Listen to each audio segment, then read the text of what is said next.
After natin matanggalan ng pintura ng ating chassis mga Repa Peps, isa-applyan natin ng epoxy primer.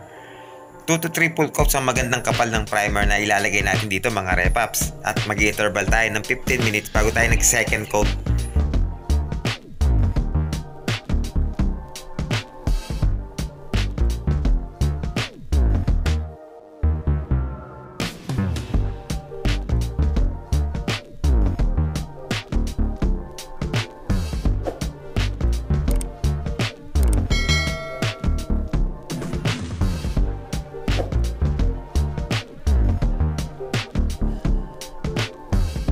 Bali, after kung mapatuyo ng 2 hours is niliyan ko muna to ng 1000 grit papel lilia para naman kuminis yung kanyang surface dito mga Repa Peps bago tayo mag-start mag-base coat naman. Sa pag-apply naman ng base coat mga Repa Peps, need muna natin na i-miscoat lang muna natin. Wag muna natin itong kakapalan agad para hindi siya manulo. At need din natin na mag-interval ng 10 to 15 minutes bago tayo mag-second coat.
Bali, pagdating naman sa top coat clear mga Repaps, gumamit tayo dito ng Hitik na automotive paint top coat clear mga Repaps.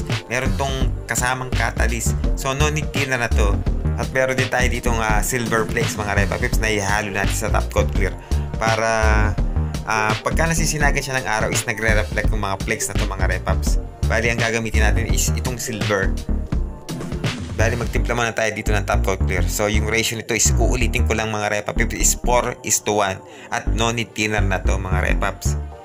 Bali, itong sample natin is 4 parts ng kanyang base clear mga Repaps. Ito yun. So, 4 parts ito.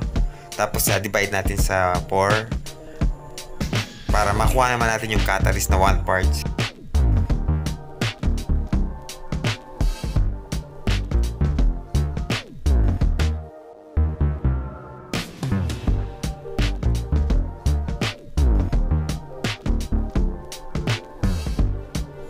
Pagkatapos nating mahalo yung ating top coat clear is maglalagay lang tayo ng konting thinner dito mga Repa Peps para malagyan natin to ng silver flakes para mahalo natin doon sa ating tinimplahan na top coat clear mga Repaps.